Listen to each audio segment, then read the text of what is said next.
안녕하세요. 저는 올해 30대 중반이 된 남자입니다. 주변 사람들에게는 말하기가 너무 창피하고 민망스러워서 익명의 힘을 빌려 많은 분들께 제 얘기를 들려드리고 싶습니다. 농담 삼아 듣지 마시고 가능하다면 부디 힘이 되는 좋은 말씀 한마디씩 해주시면 감사하겠습니다.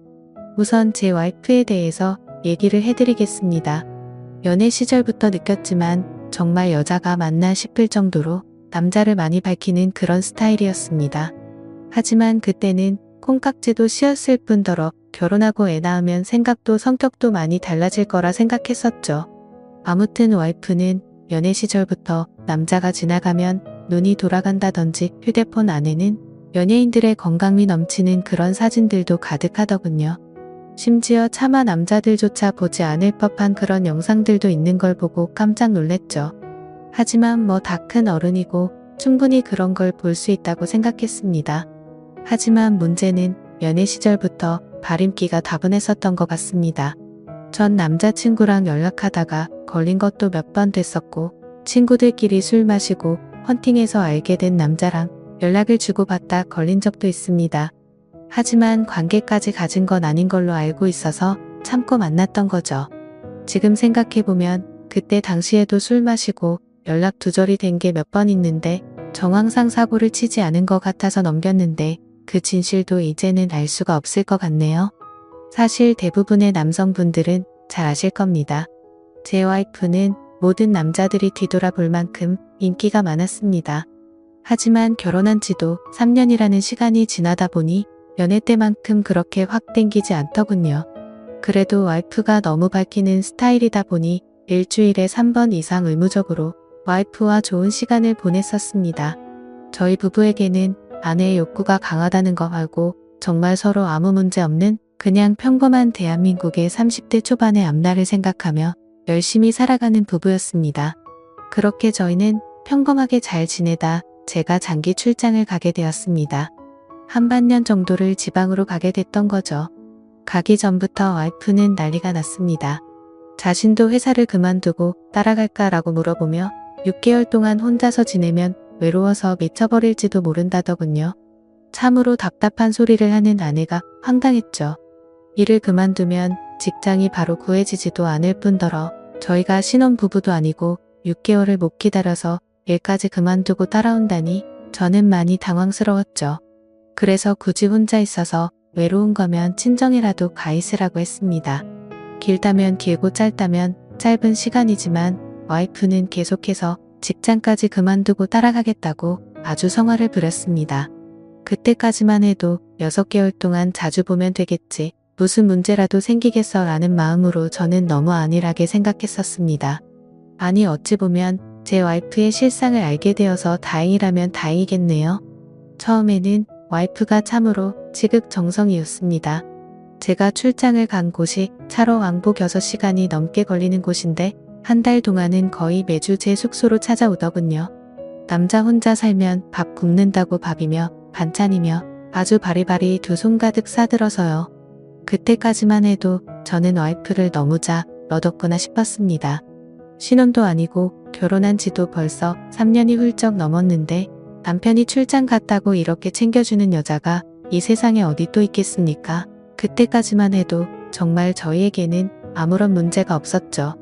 그런데 대략 한 달쯤 지났을 무렵입니다. 그렇게 지극정성이던 와이프가 전화도 잘 받지 않고 코빼기도 안 비추더군요. 사실 섭섭하기도 했지만 와이프가 집에서 노는 사람도 아니고 본인도 직장을 다니는 사람이니까 피곤해서 그런가 보다 생각했죠. 반년 일하는 시간은 금방 지나갔고 저는 지방 출장을 모두 마치고 다시 서울로 복귀를 했습니다. 와이프는 집에 온 저를 보자마자 고생했다며 보고 싶은 거 참느라 죽는 줄 알았다면서 달려오더군요. 그러면서 얼른 빨리 씻고 오라며 콧소리를 내면서 애교를 부렸습니다. 그런 모습에 역시 우리 와이프 달라진 게 없네 싶었고 그날 저희는 반갑게 좋은 시간을 보내게 되었습니다. 그리고 나서 대략 일주일 정도쯤 지났을 무렵이었습니다.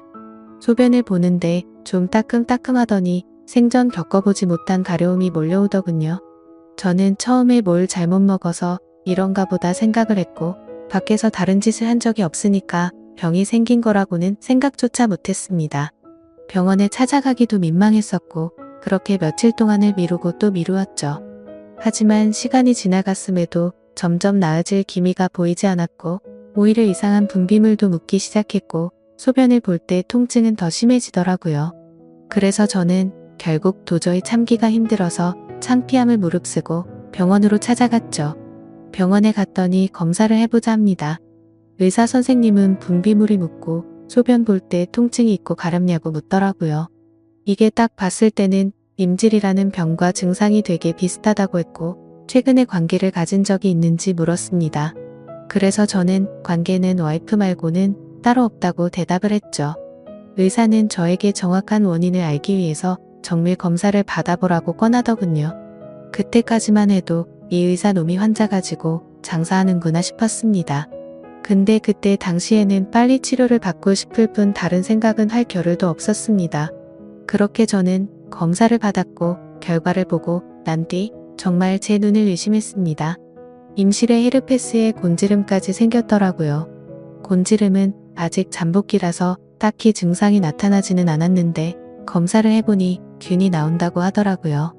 저는 거기서도 순진하게 의사에게 물었죠. 제가 최근에 사우나에 다녀온 적이 있는데 사우나에서 옮은 거냐고 했습니다. 저는 정말 와이프 말고 관계를 가진 적이 없는데 라며 이것저것 물어보았죠. 의사는 단호하게 대답을 해주더라고요. 뭐 헤르페스 정도 한 가지라면 사우나나 대중시설에서 옮았을 수도 있지만 이렇게 몇 가지씩 다량으로 증상이 발현되는 건 관계를 가진 것 말고는 다른 원인으로 생겼다고 보기엔 어려울 것 같다고 하더군요. 그때부터 뒤통수를 맞은 듯이 갑자기 온갖 생각이 들었습니다. 그러면 제가 와이프에게 옮았다는 거냐고 물어봤죠. 의사는 아내분과 잘 이야기를 해보라고 했고 아내분도 같이 치료를 받으셔야 할 거라고 했습니다. 그 얘기를 듣고 병원을 나서는데 갑자기 뒷골이 땡기면서 피가 쏠리는 느낌이 들었죠. 일단 저는 증거라도 있어야겠다는 생각으로 아내의 차로 가서 블랙박스를 켜봤습니다. 정말 하나하나 영상을 다 켜보면서 확인을 해보는데 기겁을 했습니다. 왜냐하면 영상 속에서 들리는 남자의 목소리가 한 명이 아니더라고요. 누가 듣더라도 그 남자들마다 평범한 대화를 하는 게 아니고 사랑을 나누는 소리가 들리는데 눈앞이 깜깜해졌습니다. 그동안 그렇게 믿었고 서로를 의지했던 와이프가 제가 모르는 사이에 다른 남자들과 이렇게 해프게 하고 다녔다는 게 믿기지가 않았습니다. 영상 날짜를 보니 아내가 제게 연락이 뜸해졌던 시기와도 맞물리더군요. 제가 출장을 간 지 한 달 뒤 정도에 어떤 남자와 대화를 하는데 대화 내용만 보면 술을 마셨는지 대리기사의 목소리도 들렸습니다. 그런데 다른 사람이 있는데 아랑곳하지 않고 역겨운 말을 하더군요. 남편이 출장을 가서 없으니까 잠시 쉬다가도 괜찮다고 하는데 너무 충격적이었습니다. 평소에 다른 사람의 시선도 신경 쓰는 다소곳한 모습이 있던 사람이었고 관계를 가질 때조차도 많이 밝히기는 해도 선을 넘지 않았는데 너무 다른 사람 같았습니다. 저는 그 길로 블랙박스 메모리 칩을 빼들고서 집으로 달려갔습니다. 집에 도착한 저는 곧장 와이프를 불렀죠. 너 지금 내가 어디 갔다 온 줄 아냐고 했고 비뇨기과 갔다 왔는데 너 도대체 나 없을 때 뭔 짓거리를 하고 다녔냐고 소리를 질렀습니다. 제가 막 소리를 지르면서 화를 내니까 와이프는 덜덜 떨며 무슨 소리냐고 자신이 무슨 짓을 했다고 이러냐고 변명을 하더군요. 그래서 다시 물었습니다. 아무 일도 없는데 갑자기 내 몸에 임질에 헤르페스에 거기다 곤지름까지 생기냐고 했고 나는 너 말고 다른 여자와 보낸 적이 없는데 그럼 이 병은 갑자기 하늘에서 뚝 떨어진 거냐고 했습니다. 내가 1년을 자리를 비운 것도 아니고 고작 6개월 비웠을 뿐인데 그새를 못 참고 딴 놈이랑 붙어 먹었냐고 말했고 거짓말 할 생각은 하지 말라며 블랙박스 메모리 칩을 내려놨습니다. 지금부터 거짓말 할 생각 하지 말고 솔직히 말하라고 더 크게 소리를 질렀습니다. 제가 너무 흥분을 했고 증거자료까지 내밀면서 몰아붙이다 보니까 그제서야 와이프는 사실대로 실토하더군요. 아주 여기저기 다 정차하는 버스가 따로 없더군요. 처음에 너무 외로워서 그랬답니다. 회식을 하게 되었고 술에 취해서 결국 실수가 시작되었답니다. 평소부터 자신에게 잘 대해주던 직장 후배인데 같은 방향으로 가는 김에 차에 같이 타게 되었답니다. 근데 술에 너무 취해서 자신도 모르게 많이 외로웠답니다. 그래서 그냥 단순히 술을 한 잔만 더 하고 싶은 생각에 집으로 불러들였고 술을 더 마시다 실수를 해버렸다고 하더군요. 제게는 너무나 소중했던 제 보금자리에서 다른 남자놈이랑 놀아나다니 정말 너무 화가 났고 역겨웠습니다. 그런데 이건 시작에 불과하더군요. 그날 이후로 고삐 풀린 망아지처럼 지냈더군요. 어차피 실수를 시작했고 죄책감에 오히려 더 막 나가게 됐답니다. 근데 참 이해가 안 가지 않나요? 상식적으로 실수를 했다면 더 자숙해야 하는데 오히려 더 이따위 짓을 했다는 걸 보면 언젠가는 이딴 짓을 하고 살았을 사람이란 걸 느꼈습니다. 같이 사고를 쳤던 남자들도 다양해서 참 대단하더군요. 직장 후배를 시작으로 유부녀라는 사람이 낯선 남자와도 시간을 보냈고 애인처럼 주기적으로 만난 사람까지 있더라고요. 저는 당장 그놈들 연락처 다 적으라고 어떤 놈들인지 다 알아야겠다고 몇 번 했는지 또 어떤 놈인지 적으라고 했습니다. 와이프는 처음에 그걸 어떻게 다 기억하냐고 그러면서 못 적겠다고 하더군요. 정말 울컥하더군요. 그딴 짓을 해놓고서 어떻게 다 기억 못하냐면서 따졌습니다. 그럼 정 못 적겠으면 너네 친정집으로 가자고 했습니다. 지금 당장 너희 부모님 앞에서 추궁하겠다고 난리를 치니까 마지못해서 적기 시작하더군요. 참 기가 막혔습니다. 6개월이라는 짧은 기간 동안 시간을 보낸 남자가 무려 5명입니다. 한 번만 만나서 놀았던 놈은 3명이었고 직장 후배와는 3번의 만남을 더 가졌답니다. 가장 많이 만난 놈이랑은 셀 수도 없을 것 같더군요. 근데 더 충격적인 건 가장 많이 만났다는 그 놈은 저도 알던 놈이었습니다. 왜냐하면 제가 와이프와 자주 가던 식당의 사장놈이었습니다. 심지어 이 사람은 50대 초반쯤인데 와이프와는 거의 20살 이상이 차이가 났던 거죠. 정말 자존감이 무너져 내렸고 충격적이었습니다. 그 사장놈과 가깝게 지낸 지도 오래되었고 그 집구석 부부와 저희 부부가 함께 술자리도 수차례 가졌기 때문에 배신감은 더 컸습니다. 그런데 도대체 이 사장놈이랑은 언제부터 이딴 짓거리를 했냐고 물었습니다. 관계를 시작하게 된 건 3개월 정도 됐다고 하더군요. 어느 날 와이프는 친구들이랑 그 식당에서 모임을 가지게 됐다고 했습니다. 늦은 시간까지 술자리는 길어졌고 천연덕스럽게 그 사장은 그 자리에 끼었답니다. 그래서 2차까지 가게 되었고 와이프는 술에 취하게 되었답니다. 평소 친분이 있던 식당 사장놈이 데려다 준다고 해서 같이 차를 탔는데 거기까지만 기억이 나고 일어나 보니 같이 잠을 자고 있었다고 하더군요. 그래서 그날 이후부터는 계속해서 만남을 가져왔다고 했습니다. 아마도 이 인간이 없었더라면 더 많고 다양한 남자를 만났겠구나 싶었고 믿고 지낸 지도 오래된 사장놈에 대한 배신감은 이루 말할 수가 없었습니다. 그 사장놈은 저와는 나이차가 많이 났지만 많이 믿고 의지했던 사이였습니다. 와이프와 만나기 전부터도 친분을 가져왔었고 오죽하면 힘든 시기에는 제가 대출까지 받아가면서 도움을 줬던 사람입니다. 근데 그런 은인에게 이따위 짓을 하는 게 인간이 맞나요? 제 와이프도 인간 같지 않은 건 마찬가지입니다.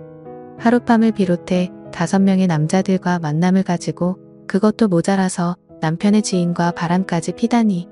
그것도 20살이 넘게 나이도 많고 자식까지 가진 유부남과 말이죠. 충격에 충격이 이어지다 보니 도대체 어디서부터 어떻게 화를 내야 할지 감조차 오지 않더라고요. 그래서 일단 저는 당장 휴대폰 잠금을 풀라고 했고 카톡을 열어서 메시지 내용을 봤습니다. 그동안의 메시지 내용은 지웠는지 오늘 날짜로 읽지 않은 메시지가 하나 와 있더군요. 이제 민철이가 출장 갔다 왔으니까 못 보는 거냐는 등 앞으로 조심하면 되니까 우리 변하지 말자는 등 역겨운 대화가 와 있더군요. 정말 너무 참담해서 말도 안 나오고 아무 생각도 들지 않더라고요. 그냥 분노에 휩싸였을 뿐 아무것도 보이지가 않았습니다. 그래서 당장 아내를 이끌고 그 사장놈이 하고 있는 식당으로 갔습니다. 식당 안에는 손님들이 있었고 그 사장놈의 아내도 함께 있더군요. 그런데 그때 당시 제 눈에 이미 보이는 건 없었습니다. 들어가자마자 욕을 지르면서 불렀고 바로 멱살을 잡았습니다. 그 사장놈의 아내는 깜짝 놀라서 달려나와서 저를 뜯어말렸고 저는 온 동네에 소문이 나길 바라는 마음으로 큰 소리로 말했습니다. 이 인간 같지도 않은 인간이 무슨 짓 했는지 아냐고요. 제가 출장 간 사이에 제 와이프랑 바람 피우고부터 먹은 지 3개월이 됐다고 말해줬습니다. 와이프는 옆에 서서 울고 있었고 그 사장놈의 아내도 충격을 먹었는지 저보다 더 화를 내면서 남편을 밀치고 멱살 잡고 난리가 났습니다. 그 사이에 손님들은 전부 다 밖으로 나가버렸고 진짜 짐승들처럼 뒤엉켜서 순식간에 개판이 되었습니다. 다음 날에는 그 직장 후배놈도 응징하기 위해서 와이프의 회사로 찾아갔습니다. 조금은 마음이 차분해져서 깽판을 치지는 않았고 다이렉트로 회사 대표와 만났습니다. 내 와이프가 여기 직장 동료랑 바람을 폈다. 딴 거 다 필요 없고 그 사람 자르라고 했습니다. 안 그러면 더 이상 어떤 꼴 날지 모른다고 하니까 바로 알겠다면서 죄송하다고 하더군요. 당연히 와이프도 이 회사에서 그냥 내보내라고 했습니다. 그딴 인간들 여기 둬봤자 여기에 도움될 거 없을 거니까 알아서 하라고 했죠. 와이프와는 이혼을 해야겠다는 생각으로 당분간 얼굴도 마주치지 말자고 했고 집에서 내쫓아 버렸습니다. 저 또한 맨정신으로 버틸 수가 없어서 회사에는 잘 얘기해서 휴가를 냈고 며칠 동안 집에 박혀서 술만 마시고 있었습니다. 옛날 생각도 나고 어떻게 이렇게 됐는지 웃다 울다 사람이 미쳐가는 게 한순간이더군요. 그렇게 3일 정도 지났을 무렵 그 사장놈에게서 메시지가 왔습니다. 저에게 사과를 해도 모자를 파내 오히려 뻔뻔하게 욕을 하더라고요. 조용히 일 처리를 하면 되지 굳이 그렇게까지 해야 했냐면서요. 본인도 이혼 소송 진행 중이고 가게도 문을 닫게 됐다면서 징징거리는데 본인이 일을 저질러 놓고 저더러 어쩌라는 건지 역겹고 짜증이 나서 저도 같이 싸웠습니다. 저는 너 같은 인간 말종이랑 말 섞기 싫으니까 헛소리 그만하라고 말했고 그동안 내가 너한테 빌려줬던 돈을 이번 주 내로 당장 다 갚으라고 했습니다. 그러니까 돈 없다면서 배째라고 말하더군요. 나이 50이 넘어서도 이따위 짓을 하는데 어떻게 이런 인간이랑 연락을 해오며 살았을까 제 스스로에게도 화가 났습니다. 그때부터 이 인간 같지도 않은 놈이 저를 약올리기 위해서 비아냥거리기 시작하더군요. 제 와이프가 이렇게 해줬다 저렇게 해줬다부터 시작해서 또 다시 저는 충격적인 얘기를 듣게 되었습니다. 참 파고 또 파도 끝이 없었네요. 너도 내 덕분에 이혼하게 된 걸 다행으로 알라면서 말하는데 지 친구놈과 셋이서도 어울렸다고 말하더군요. 진짜 이런 인간이었나 싶고 사람의 이중성에 환멸을 느꼈습니다. 와이프와 저는 연애 시절부터 결혼까지 거의 6년이란 시간을 함께 했습니다. 제가 알던 와이프가 맞나 싶을 정도로 또 다시 큰 충격을 받았습니다. 이런 게 현실적으로 있을 수 있는 일인가 싶었습니다. 저는 곧바로 와이프에게 전화를 했고 이 말이 사실이냐고 물었죠. 그러자 한참을 말없이 가만히 있더군요. 그래서 저는 왜 말을 못하냐고 하니까 한숨을 쉬더니 적당히 하라면서 적반하장으로 짜증을 내더군요. 그러면서 내가 뭘 했건 이제 너랑 나랑 상관없는데 왜 자꾸 묻냐고 했습니다. 솔직히 당연히 이혼은 계속 진행했겠지만 조금이라도 고민을 안 했다면 거짓말이겠죠. 그만큼 많이 사랑했었기에 일말의 가능성을 생각했는데 전부 다 제 착각이었습니다. 아니, 오히려 다행이라고 생각해야겠네요. 마지막까지 제대로 된 실체를 보여줘서 미련 없이 끝낼 수 있겠구나 싶었으니깐요. 이렇게 말도 안 되는 사건이 일어난 지도 고작 일주일이 지났네요. 저는 지금 와이프와 이혼 절차를 밟고 있습니다. 와이프와 직장 후배놈은 그 회사에서 잘리게 되었고요. 아직까지 해결이 안 된 문제는 그렇게 믿고 지냈던 사장놈입니다. 제게 빌려가서 갚지 않은 돈만 원금 2천만 원이 넘습니다. 이런 일은 태어나서 처음 겪다 보니 어떻게 해야 할지 머리가 어지럽네요. 일단 법적으로 어떻게 해서든 이 인간에게도 최대한의 고통을 주고 싶습니다. 어떻게 해야 이 인간도 피눈물 흘리면서 후회할 수 있게 만들 수 있을까요? 세상에 이런 일들이 일어나리라곤 절대로 생각 못했는데 제게도 이런 일이 일어나네요. 아마도 다들 드라마나 영화에서나 일어나는 일이라고 생각하실지 몰라도 생각보다 이런 불륜 사건들은 한 해에도 수도 없이 일어난다고 하더라고요. 다른 사람들은 저처럼 너무 사람들을 믿어서 상처받는 일이 없었으면 하는 바람입니다. 그리고 어떻게 해야 그 사장놈을 응징할 수 있을까요? 비열하게 비웃고 조롱하는 그 사장놈을 절실하게 응징하고 싶습니다. 제발 좀 방법이 있다면 알려주세요. 감사합니다.